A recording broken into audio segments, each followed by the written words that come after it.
دوستو، بزرگوں اور بھائیوں، ہم مسلمان ہیں۔ اللہ تبارک و تعالیٰ نے جو دین برحق ہمیں عطا فرمایا ہے، وہ دین ہماری تمام ضروریات کو پورا کرتا ہے۔ ہمیں یہ حکم دیا گیا ہے کہ ہم اللہ سے جب بھی مانگیں دنیا اور آخرت کی بھلائی مانگیں۔ ہمارے ہاں چونکہ ایک بڑا طبقہ ایسا ہوتا ہے الا ماشاء اللہ جس کو دنیاوی ضروریات پوری طرح گھیر لیتی ہیں اور دنیا داری کے مسائل ذہن پر، دل پر پوری طرح حاوی ہو جاتے ہیں۔ ہر وقت تصور یہی رہتا ہے کہ کسی طریقے سے میری دنیا داری مضبوط ہو جائے، میری دنیا داری مکمل ہو جائے، میرے روزمرہ کے کام پختہ ہو جائیں۔ اس کا لازمی نتیجہ یہ نکلتا ہے کہ انسان دینی کاموں کو بھی معاذ اللہ دنیا کے لیے کرنا شروع کر دیتا ہے۔ کعبۃ اللہ میں جا کر بھی، بیت اللہ شریف کا طواف کر کے بھی، حجر اسود کے بوسے کے بعد بھی، مقام ابراہیم پر نفل پڑھنے کے بعد بھی، حتیٰ کہ نبی اکرم صلی اللہ علیہ وسلم کی بارگاہ عالی مرتبت کی حاضری کے دوران بھی الا ماشاء اللہ لوگ دنیا ہی مانگتے رہتے ہیں۔ میرا فلانا کام ہو جائے، میرے بچوں کے معاملات سنور جائیں، فلاں کا مستقبل بہتر ہو جائے۔ دنیا کی خیر اللہ سے مانگنا برا نہیں، لیکن صرف دنیا ہی مانگنا اور اپنی آخرت کو فراموش کر دینا۔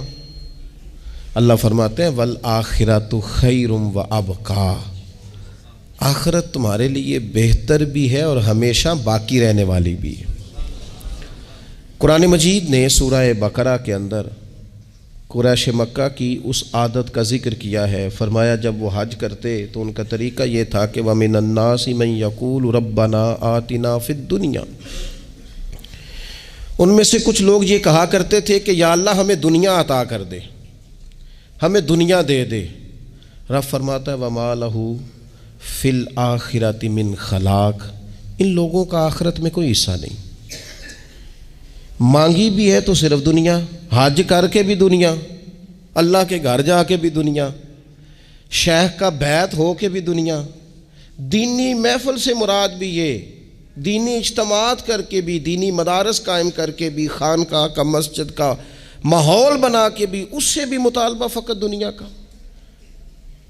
ان کفار کی اس عادت کو ذکر کر کے ہمیں سمجھایا گیا کہ جو فقط دنیا مانگتا ہے اس کا آخرت میں کوئی حصہ، اور فرمایا کچھ لوگ ایسے ہیں وَمِنْهُمْ مَنْ يَقُولُ رَبَّنَا آتِنَا فِي الدُّنْيَا حَسَنَةً، اچھا انہوں نے دنیا بھی مانگی تو صرف دنیا مانگی، حسنہ نہیں مانگی۔ اور یہاں فرمایا کچھ لوگ ایسے ہیں جو رب سے کہتے ہیں یا اللہ ہمیں دنیا میں بھی بھلائی عطا فرما، دنیا بھی دے تو حسنہ دینا، وہ دنیا دینا جو ہمارے دین کو تقویت دے، وہ دنیا دینا جو ہمارے اعمال حسنہ کو مضبوط کرے، دینی معاملات کو تقویت دے، دنیا بھی وہی عطا فرما۔ اور ساتھ کہتے ہیں وَفِي الْآخِرَةِ حَسَنَةً، یا اللہ ہمیں آخرت میں بھی بھلائی ہی عطا فرما، وَقِنَا عَذَابَ النَّارِ، اور ہمیں دوزخ کے عذاب سے بچا، أُولَٰئِكَ لَهُمْ نَصِيبٌ مِّمَّا كَسَبُوا، فرمایا ایسوں کو ان کی کمائی ہی ملے گی، جو انہوں نے کیا ہے وہ خوش نصیبی انہیں ضرور میسر آئے گی، چونکہ دنیا بھی مانگ رہے ہیں، آخرت بھی مانگ رہے ہیں۔ ہمیشہ کوئی بھی کام کریں کسی قسم کا بھی، اس میں یہ دیکھیں کہ کیا اس میں میرے لیے کوئی ذخیرہ آخرت بنے گا، کیا یہ کام میری قبر میں، حشر میں، قیامت میں میرے لیے کوئی فائدہ مند ہوگا۔ میں بڑے درد سے عرض کرتا ہوں بعض لوگ دینی کام کرتے ہیں اور ان سے جب سوالات کیے جاتے ہیں تو وہ بعض اوقات تکلیف دہ معاملہ ہو جاتا ہے کہ اس دینی کام کے پیچھے بھی وہ والا خلوص نہیں جو ایک مسلمان کا رب اور رسول کے ساتھ ہونا چاہیے، اس دینی کام کے پیچھے بھی کچھ دنیاوی مقاصد موجود ہیں۔ تو اگر بڑی پگڑی اور بڑے جبے کے پیچھے بھی ایک دنیا دار چھپا ہوا ہو، لوگوں کو تو دھوکہ دیا جا سکتا ہے، رب اور رسول کو تو نہیں نہ دیا جا سکتا۔ وہاں تو دلوں کا خلوص ہی پہنچتا ہے، وہاں تو نیتوں کا حسن ہی پہنچتا ہے۔ تو اللہ تبارک و تعالیٰ سے جب بھی سوال کیا جائے دنیا اور آخرت کی بہتری کا سوال کیا جائے۔ ایک لفظ ہے حدیث پاک میں جس کو عافیت کہتے ہیں، ترمذی شریف میں حضرت سیدنا عباس بن عبد المطلب رضی اللہ تعالیٰ عنہ، آپ کی روایت موجود ہے، فرماتے ہیں میں نبی پاک صلی اللہ تعالیٰ علیہ وسلم کی خدمت عالی مرتبت میں حاضر ہوا تو میں نے عرض کی یا رسول اللہ صلی اللہ تعالیٰ علیہ وسلم، مجھے ایسی چیز بتائیں جو میں اپنے رب سے مانگوں۔ چیز مانگنی ہوتی ہے نا، بعض اوقات موقع ملتا ہے تو کئی دفعہ انسان امتحان میں آ جاتا ہے کہ اب مجھے موقع مل گیا ہے، مجھے کہا گیا کچھ مانگ لو، تو بھلا میں کیا مانگوں۔ حضرت عباس بن عبد المطلب رضی اللہ تعالیٰ عنہ نبی پاک علیہ السلام کے پیارے چچا جان ہیں، عرض گزار ہیں یا رسول اللہ صلی اللہ علیہ وسلم، مجھے بتائیے میں اپنے رب سے مانگوں تو کیا مانگوں؟ تو حضور نے فرمایا رب سے عافیت مانگو۔ کہتے میں کچھ دن رکا، کچھ دنوں کے بعد پھر حاضر بارگاہ ہوا اور عرض کی یا رسول اللہ صلی اللہ تعالیٰ علیہ وسلم، مجھے بتائیے میں اپنے مالک سے مانگوں تو کیا مانگوں؟ تو حضور نے پھر فرمایا اللہ سے مانگنا تو عافیت مانگنا۔ بزرگ فرماتے ہیں یہ عافیت کیا ہے؟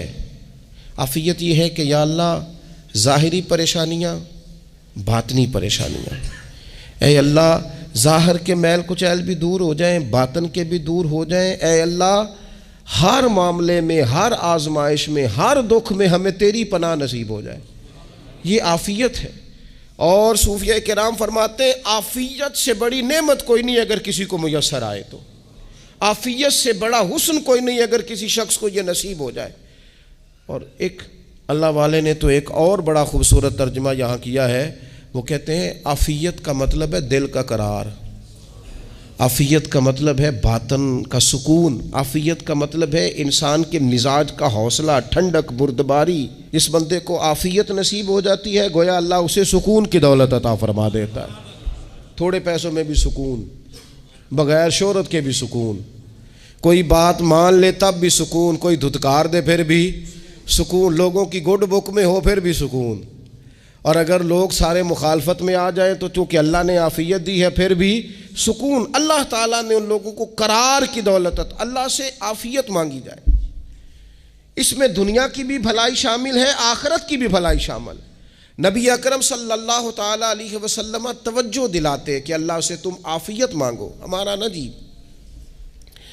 کیونکہ سب سے بڑا مسئلہ روحانی تربیت کا ہے، ہمارے ہاں باتیں ڈھیر سارے لوگوں کو آتی ہیں اور بہت زیادہ آتی ہیں، منصوبہ بندی کرنا، پلاننگ کرنا، اپنے معاملات کو خود سے کیسے لے کے چلنا ہے، کیسے ٹھیک کرنا ہے، اپنے حق میں دنیا کو کس طرح قائل کرنا ہے، یہ ڈھیر سارے لوگوں کو آتا ہے، اور اپنے حق میں دلائل کس طرح قائم کرنے ہیں، اس میں بہت سارے لوگ خود کفیل ہوتے ہیں، انہیں کسی سے مشاورت کی بھی ضرورت نہیں ہوتی۔ لیکن اللہ کی بارگاہ سے اپنا رشتہ کیسے جوڑنا ہے، مالک سے کرم کا سوالی کس طرح کر کے ہونا ہے، اللہ سے عافیت کا سوال کیسے کرنا ہے، یہ چونکہ روحانی تربیت میں ہمارا مزاج نہیں ہوتا لہذا ہم اس طرف جاتے نہیں، ہم وہ اپنی مرضی کی چیزیں، یعنی وظیفہ پوچھ کے گئے ایک صاحب، کچھ عرصے کے بعد آئے ہیں تو آ کے کہتے ہیں مولانا صاحب، پیر صاحب یا قاری صاحب یا فلاں صاحب، کسی سے بھی پوچھ کے گئے کس جس کو نیک آدمی جانا، پھر لوٹ کر آ کے کہتے ہیں کہ آپ نے وظیفہ بتایا تھا پر کام کوئی نہیں ہوا۔ تو میں تو صاف کہتا ہوں اور کھلے دل سے کہتا ہوں کہ بھئی وظیفہ آپ کو بتایا تھا کہ اللہ کی رحمت متوجہ ہوگی، خدا کی رحمت کو آواز دینے کے لیے وظیفہ دیا تھا، کوئی بھی وظیفہ رب کو مجبور تو نہیں نہ کر سکتا معاذ اللہ۔ اور وظائف کس لیے پڑھے جاتے ہیں کہ جلدی سے معاملات ٹھیک ہو جائیں، میرے حق میں چیزیں بہتر ہو جائیں، تو اللہ کی رضا کے لیے پڑھے جاتے ہیں۔ تو وظائف کو، عبادات کو، نوافل کو، تلاوت کو، درود پاک کو تو رضا الہی کا ذریعہ بنانا چاہیے، لیکن ہم چونکہ ایک پورا الجھاؤ رکھتے ہیں اپنی دنیا داری کے معاملات سیدھے کرنے میں، ایک پورا خیر رکھتے ہیں، وہ لوگ ملتے رہتے ہیں مختلف بزرگوں کی نسبت کے تعلق سے، تو بعض جگہوں پہ بعض لوگ بڑے تیز ہوتے ہیں، یعنی ان سے آپ کی ملاقات ہوتی ہے تو بندے کو محسوس ہوتا ہے کہ یار اسے تو پہلے ہی ساری باتوں کا پتہ ہے، اور کئی دفعہ ان سے ملنے کے بعد احساس ہوتا ہے کہ یار اس سے تو تھوڑا سیکھ ہی لیتے تو بہتر تھا، یہ تو بات بڑی آگے نکل گئی، سارا پتہ ہوتا ہے، باشعور ہوتے ہیں، لیکن ڈر آتا ہے اللہ سے۔ اتنا باشعور آدمی، سمجھدار، پنچایت، پریا، لوگ، دین، دنیا سارا پتہ ہے، نماز کا ٹائم آ گیا تو وہ چھپتا پھرتا ہے، اس کی طبیعت پر بوجھ بن رہا ہے معاذ اللہ اللہ کے حضور حاضر ہونا، اسے خیر کا کام کرنا پڑ رہا ہے تو وہ ادھر ادھر نکلتا جا رہا ہے۔ تو سوال یہ ہے کہ پھر یہ شعور کا کیا مطلب رکھا ہوا ہے ہم نے؟ پھر اللہ سے دعا کرنے کی ضرورت نہیں۔ وہ حضرت عارف رومی رحمۃ اللہ تعالیٰ علیہ فرمایا کرتے تھے بعض لوگوں کو رب سارا کچھ دیتا ہے، سجدے کی توفیق نہیں دیتا۔ اس کا مطلب یہ ہے کہ وہ کہتا ہے یہ سارا کچھ لے اور نکل جا، میرے گھر نہ آنا، رکھ سارا کچھ پاس۔ رب سے عافیت مانگی جائے، اس سے اس کا فضل مانگا جائے، اس سے اس کا کرم مانگا جائے۔ اللہ کے پیارے رسول صلی اللہ تعالیٰ علیہ وآلہ وسلم اس عافیت مانگنے پر زور دیتے، توجہ دیتے۔ میں آپ کو صحیح بتاتا ہوں، رب نے اگر کسی بندے کو عافیت میں رکھا ہو نا تو حالات کیسے بھی برے چل رہے ہوں اس کا بگاڑ کچھ نہیں سکتے۔ اور اللہ تعالیٰ معاف کرے، 100 دفعہ خاکم بدہن اگر کسی وقت اس کے کرم کی نگاہ پھر جائے تو پھر سارے اسباب سمیت بھی انسان اپنے پیروں پہ کھڑا نہیں رہ سکتا۔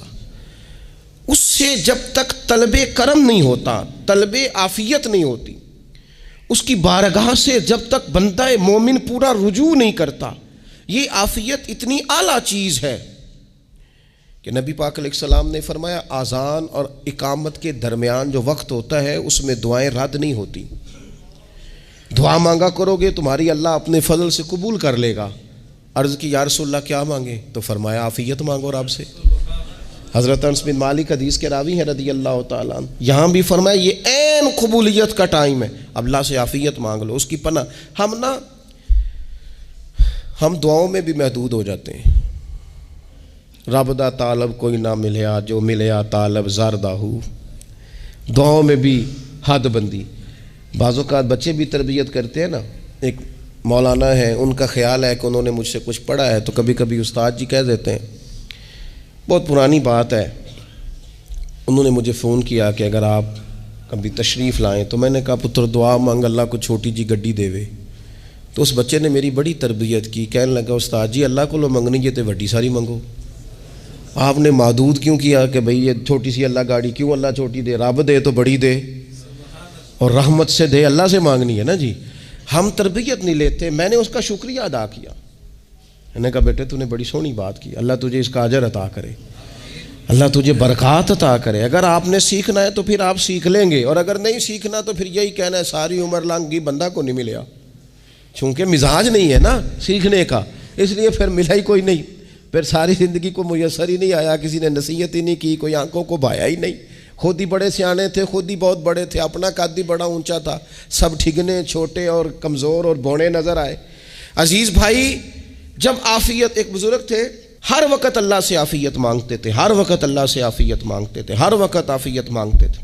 لوگوں نے پوچھا، لوگ ان کو صالح جانتے تھے، نیک سمجھتے تھے کہ حضور آپ اور کوئی دعا مانگتے نہیں، عافیت ہی مانگتے ہیں۔ فرمانے لگے میں مانگا کرتا تھا شروع میں، بعد میں خیال آیا ہے اور بھی دعائیں مانگا کرتا تھا، یہ احساس بعد میں نصیب ہوا۔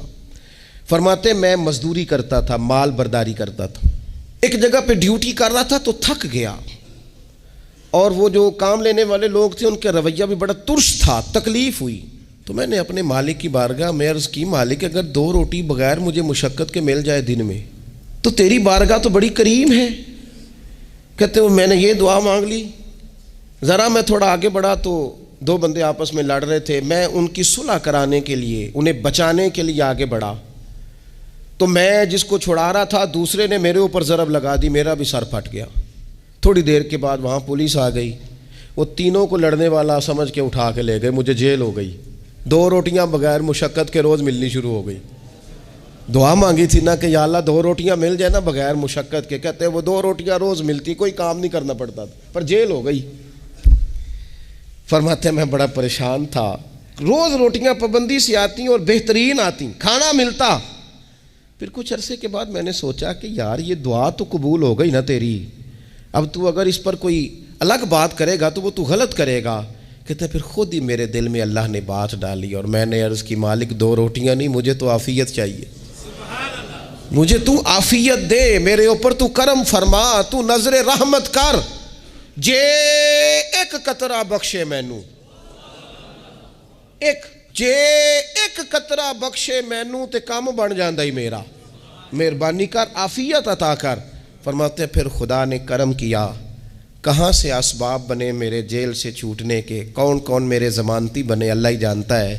فرماتے ہیں دروازے بھی کھل گئے، رزق بھی ملتا ہے، صحت بھی میسر ہے، سجدہ بھی کر لیتا ہوں، سویرے تلاوت بھی کرتا ہوں، شام کو مدینے والے کی بارگاہ میں رج کے درود و سلام بھی عرض کرتا ہوں، میں ممکن ہوتا ہے تو کسی غریب کی داد رسی بھی کرتا ہوں۔ اب سمجھ آئی ہے، ربنا آتنا فی الدنیا حسنۃ وفی الآخرۃ حسنۃ وقنا عذاب النار۔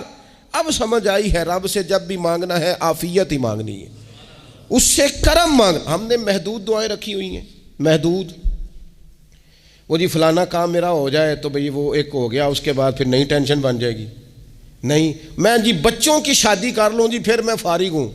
آپ شادی کر کے دیکھیں، لاگ پتہ جائے گا کیسے فارغ ہوتے ہیں۔ آپ یہاں رکتے کیوں ہیں؟ آپ خدا سے عافیت کیوں نہیں طلب کرتے؟ اس کی بارگاہ سے وہ کیوں نہیں مانگتے کہ جو ایک قطرہ ملے تو دنیا اور آخرت کے سارے کام ہو جائے؟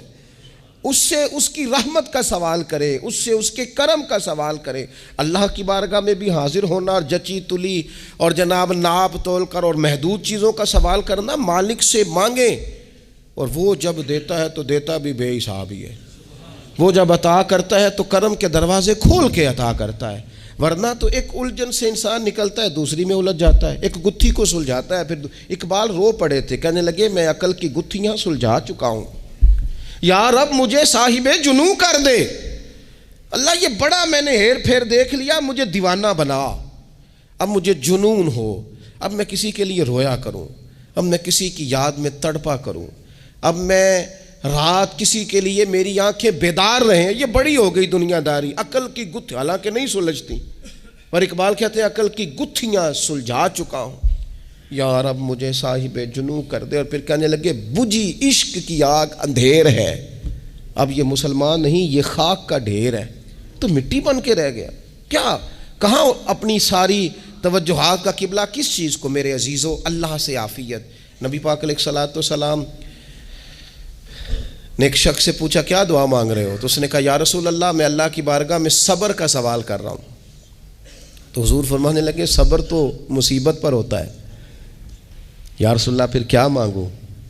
آپ ان جملوں اور لفظوں کی گہرائی کو سمجھیں، صبر کے لیے تو پہلے مصیبت آئے گی پھر صبر آئے گا، تو یا رسول اللہ کیا مانگوں؟ فرمایا تو رب سے عافیت مانگ۔ مانا کیا ہے؟ مصیبت آئے کیوں؟ اللہ تجھے اپنی حفاظت کے حصار میں لے لے، وہ وقت ہی کیوں آئے کہ جب تیری طبیعت الجھ جائے، جب تو پریشان ہو جائے، جب تو اللہ سے عافیت مانگنا۔ جب تو عافیت مانگے گا تو اگر کبھی مشکل آئے گی بھی نا، تو خدا پھر اپنے فضل سے مشکل سے نکلنے میں رستہ بھی بڑی جلدی عطا فرمائے گا اور تیرے اوپر فضل فرمائے گا۔ اگر عافیت، یہ جو ہم نبی پاک کی امت ہے نا، تو یہ ہمارے گرد اللہ کے فضل اور اس کی رحمت کا حصار ہے، یہ حصار ہے ہمارے گرد۔ وہ درویش نے کہا تھا نا کہ کروں شکر کتنا اور کروں فخر کتنا کہ تیرے کرم نے مجھے فائز المرام کیا، دیکھو بنا کے سید عالم کا امتی مجھ کو گناہ سے پہلے ہی بخشش کا انتظام کیا۔ ابھی میں نے غلطی کی نہیں، لیکن مجھے حضور کا غلام بنا دیا، بخشش کا بندوبست پہلے ہو گیا۔ اپنے مالک سے، بیمار بھی اس سے عافیت مانگیں،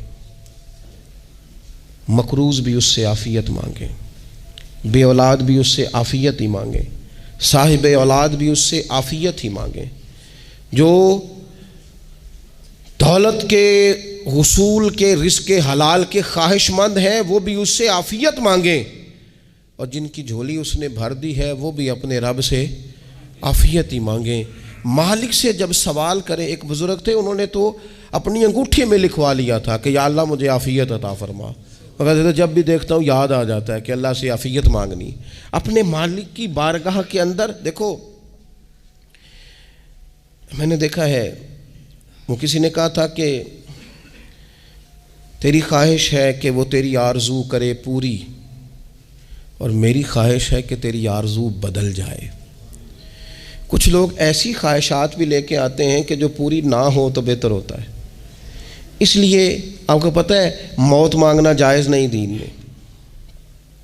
مصائب سے گھبرا کر، مشکلات سے گھبرا کر، زندگی کے مد و جزر سے پریشان ہو کر موت کا سوال کرنا جائز نہیں. کس طرح جائز ہے؟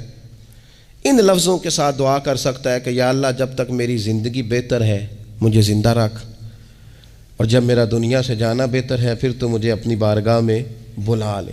یہ بھی کیا ہے؟ یہ بھی عافیت کا سوال ہی ہے کہ یا اللہ رکھ بھی تب تک جب تک رہنا بہتر ہے. نبی پاک نے بھی ارذل العمر ہونے سے پناہ مانگی.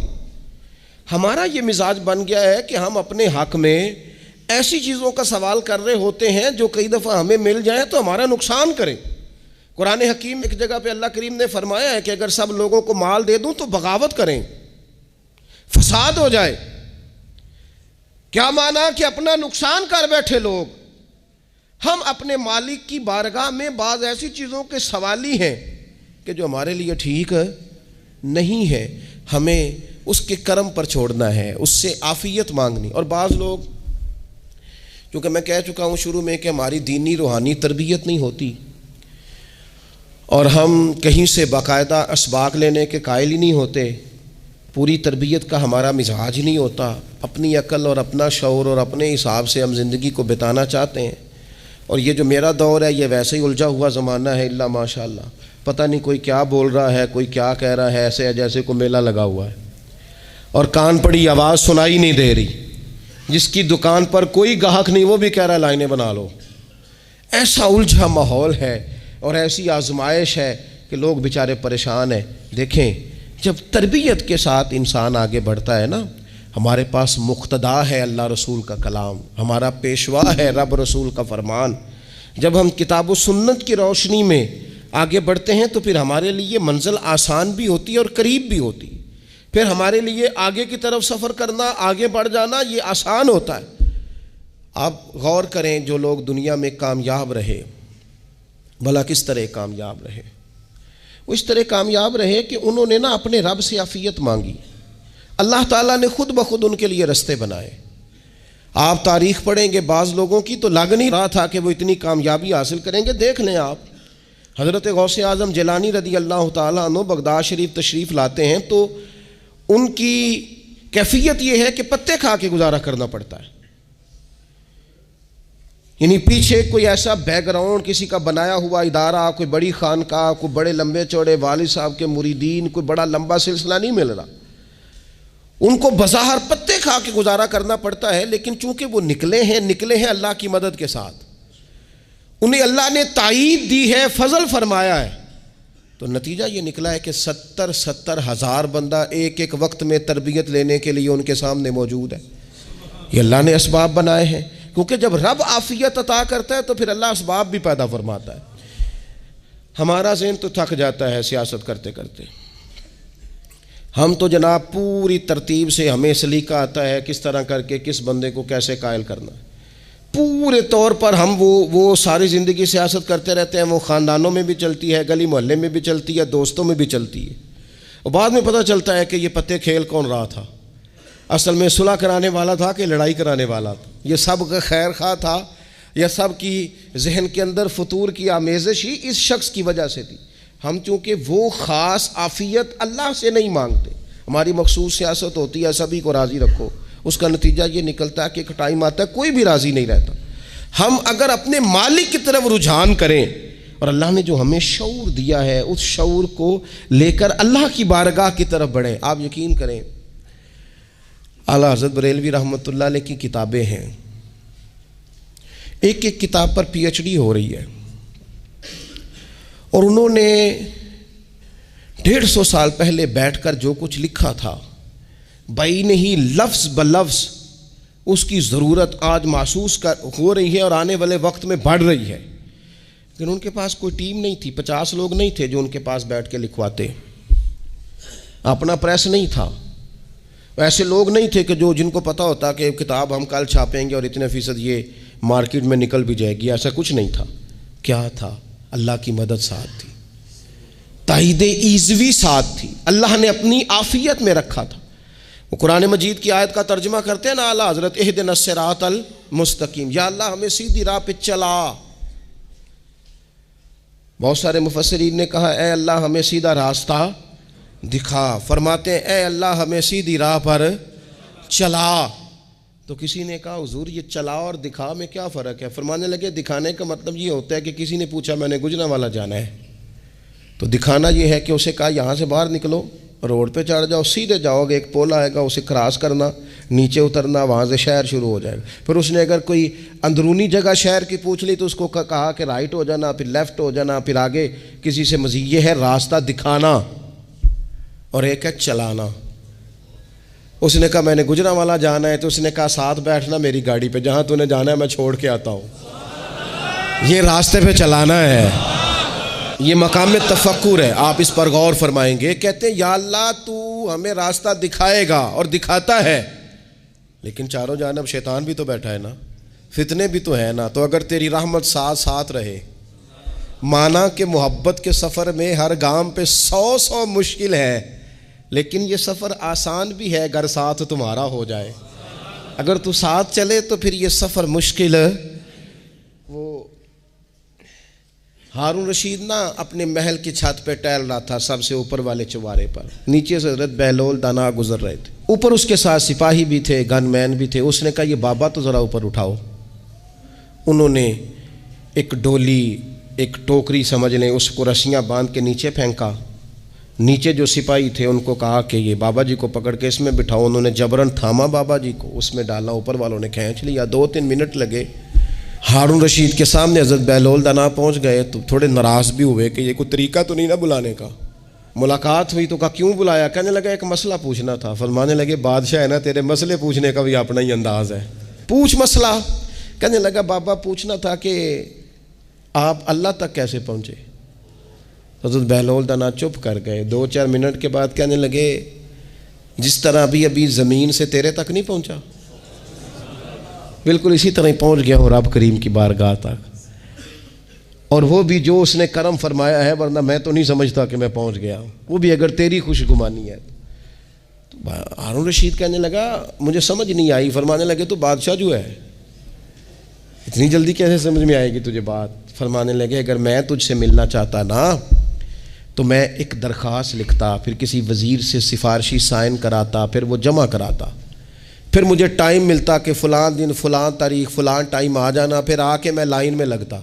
پھر بھی تو بادشاہ ہے، تیرا موڈ بنتا ملنے کا کہ نہ بنتا؟ جب میں چاہتا تو پتہ نہیں کتنا ٹائم لگ جاتا، جب تو نے چاہا ہے نا تو 1 منٹ بھی نہیں لگا۔ فرمانے لگے میں نے دعویٰ ہی نہیں کیا کہ میں جد و جہد کر کے پہنچوں گا، میں نے تو رب کی بارگاہ میں عاجزی کی ہے، پھر رب نے ہی کرم فرمایا ہے، اسی نے مہربانی کی ہے۔ مانا کہ محبت کے سفر میں ہر گام پہ 100 مشکل ہے، لیکن یہ سفر آسان بھی ہے اگر ساتھ تمہارا ہو جائے۔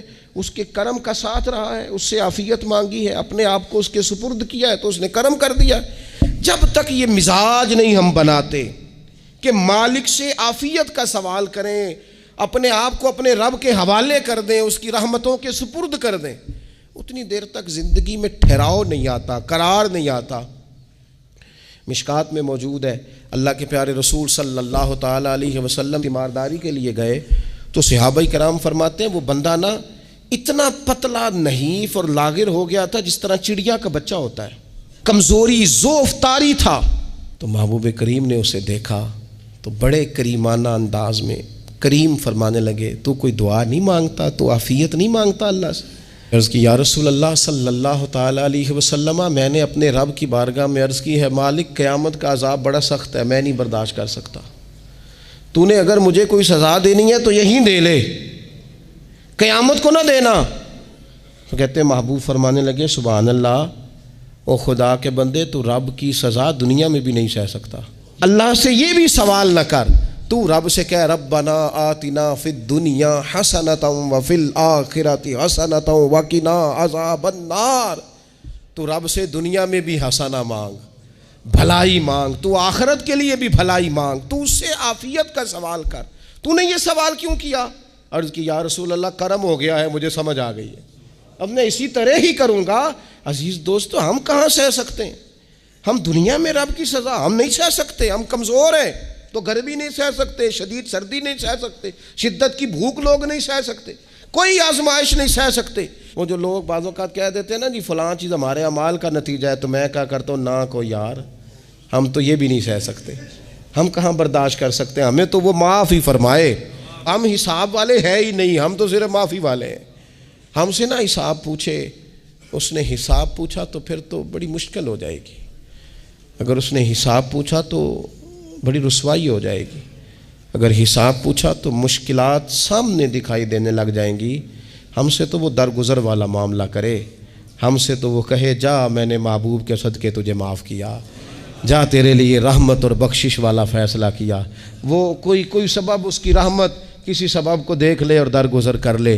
تو آج کی پوری گفتگو میں آج آپ کو بڑی ذمہ داری سے یہ گزارش کر رہا ہوں، اللہ سے عافیت مانگے، ہر وقت عافیت مانگے۔ میری سالوں سے روٹین ہے، میں دعا مانگتا ہوں اللہم انا نسألک العفو والعافیت فی الدین والدنیا والآخرہ۔ اور یہ خاموش تبلیغ ہوتی رہی، میں مانگتا رہا، کئی بچوں کو ویسے یاد ہو گئی، اس کو یاد کر لیں، اللہ سے عافیت مانگے، دین میں، دنیا میں، آخرت میں، اس کو اپنا مزاج بنائیں۔ اللہ تبارک و تعالی ہم سب کو عافیت نصیب فرمائے۔ آخر دعوانا الحمدللہ۔